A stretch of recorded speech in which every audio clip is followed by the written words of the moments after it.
Hello बेटा, कैसे हो आप सभी? ठीक हो? आपका हिंदी क्लास में आप सभी का स्वागत है। ठीक है बेटा, इसके पहले क्लास में मैंने आप लोगों को क्या पढ़ाया था? संज्ञा के भेद। और क्या बताया था? संज्ञा के 3 भेद होते हैं। कितने भेद? 3। कौन कौन? व्यक्तिवाचक संज्ञा, जातिवाचक संज्ञा और भाववाचक संज्ञा। जिससे मैंने आप लोगों को व्यक्तिवाचक और जातिवाचक के बारे में बता दिया था, है ना। एक बार और रिपीट कर देती हूँ मैं। ठीक है, क्या बताया था मैंने? संज्ञा के 3 भेद हैं। ठीक है, कौन कौन? व्यक्तिवाचक, जातिवाचक और भाववाचक। इसमें मैंने व्यक्तिवाचक और जातिवाचक को मैंने पढ़ा दिया था। व्यक्तिवाचक संज्ञा क्या है? जिस संज्ञा शब्द से किसी विशेष व्यक्ति, वस्तु, स्थान आदि का बोध हो उसे क्या बोलते हैं हम? स्थान आदि का बोध हो उसे व्यक्तिवाचक संज्ञा कहते हैं। ठीक है, इसमें किसी विशेष व्यक्ति का नाम आता है, जैसे नरेंद्र मोदी और अमिताभ बच्चन, किसी भी लड़के का नाम, मोहन, सोहन, राम, गीता, सीता, किसी का भी नाम आता है। ठीक है, वो है व्यक्तिवाचक संज्ञा। और जातिवाचक संज्ञा में क्या है? पूरी जाति का बोध हो। जिन संज्ञा शब्दों से किसी संपूर्ण जाति का बोध हो उसे जातिवाचक संज्ञा कहते हैं। ठीक है, ये मैं आप लोगों को पहले पढ़ा चुकी हूँ। जैसे कि लड़का, लड़का क्या? पूरी जाति का बोध है, किसी का नाम नहीं बोला जा रहा। अगर मैं नाम बोल दूंगी किसी का, इसी पे अगर लड़का की जगह अगर मैं बोल दूंगी कि आशीष, तो क्या हो जाएगा? वो व्यक्तिवाचक संज्ञा। वैसे पर्वत, पर्वत का नाम नहीं है, केवल पर्वत है, तो जातिवाचक संज्ञा। अगर पर्वत का नाम बोल दिया जाएगा जैसे हिमालय पर्वत, तो क्या हो जाएगा? वो व्यक्तिवाचक संज्ञा। ठीक है, तो आप ये दोनों पढ़ चुके हो। आज मैं आप लोगों को पढ़ाऊंगी भाववाचक संज्ञा। क्या पढ़ाऊंगी? भाववाचक संज्ञा। अब देखिए, भाववाचक संज्ञा किसे कहते हैं?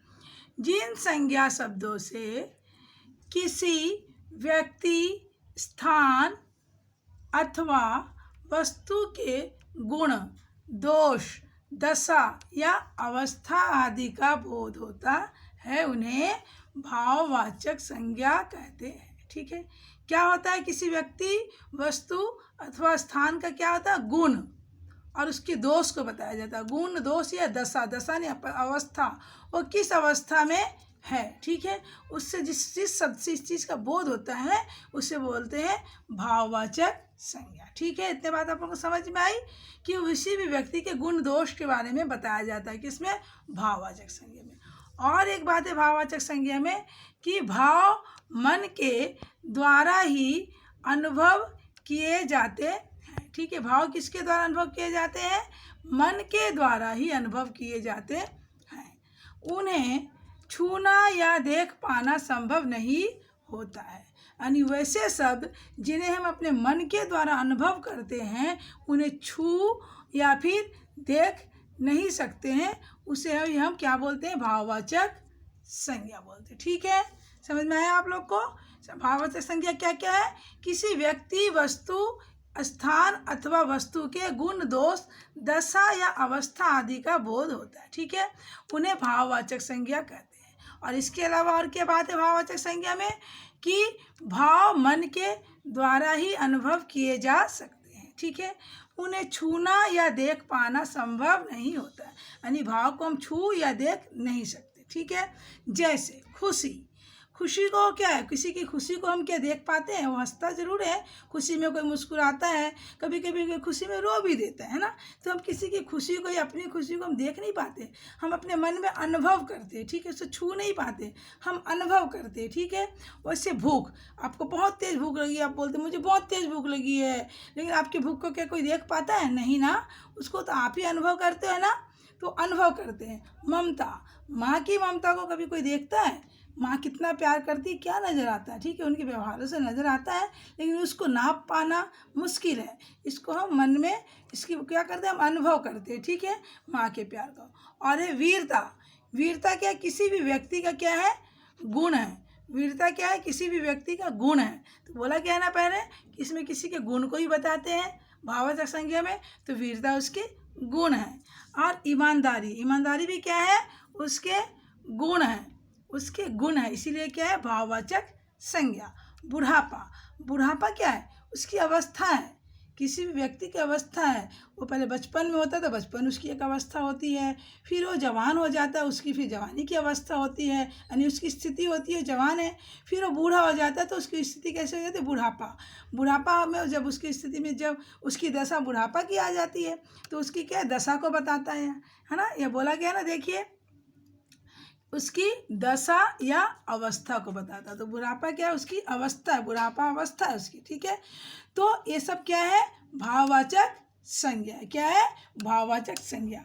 तो आप समझ में आया आप लोगों को कि भाववाचक संज्ञा में क्या क्या आता है, किसी व्यक्ति, वस्तु, स्थान आदि के गुण, दोष, उसकी अवस्था आता है। और इसके अलावा क्या है कि हम वैसी शब्द जिसको हम छू नहीं सकते, देख नहीं सकते, केवल अनुभव करते हैं, ऐसी स्थिति भी क्या आती है, भाववाचक संज्ञा में आती है, ठीक है।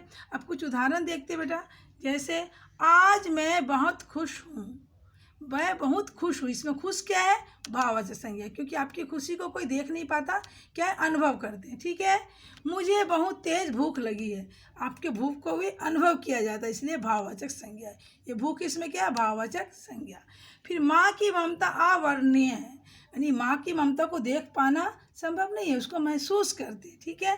तो ये भी क्या है, भाववाचक संज्ञा। सैनिक अपनी वीरता से युद्ध कर जीतते हैं, ये वीरता क्या है, उस सैनिक की गुण है, उस सैनिक का गुण है ये वीरता। तो ये भी क्या है, भाववाचक संज्ञा। अब क्या, फूल की सुगंध बहुत अच्छी है, सुगंध, इस सुगंध को हम क्या देख पाते हैं, नहीं ना, है महसूस करते, इसको सुन के महसूस करते कि बहुत अच्छी है या गंदी है, ठीक है। तो ये भी क्या है, भाववाचक संज्ञा। बच्चे बचपन में बहुत चंचल होते हैं, बच्चे बचपन में बहुत चंचल होते हैं, कब चंचल होते हैं, बचपन में। तो बचपन क्या है, उसकी अवस्था है, उसकी एक दशा है, ठीक है। तो ये भी क्या हो गया, ये भी क्या हो गया, भाववाचक संज्ञा, ठीक है। इनमें आपको संज्ञा की पहचान करने बोला जाएगा, तो आप पहचान लोगे। इसमें क्या है, बचपन, इसमें क्या है, सुगंध, इसमें क्या है, वीरता, इसमें क्या है, ममता, इसमें क्या है, भूख, फिर इसमें क्या है, खुश, ठीक है। ये सब क्या है, भाववाचक संज्ञा। तो भाववाचक संज्ञा क्या है, किसी व्यक्ति, वस्तु, स्थान के गुण दोष, दशा या अवस्था आदि का बोध कराता है, ठीक है बेटा। आप लोगों के सब कुछ समझ में आ गया, ये भाववाचक संज्ञा है, ठीक है। कौन सा संज्ञा आज हमने पढ़ा, भाववाचक संज्ञा।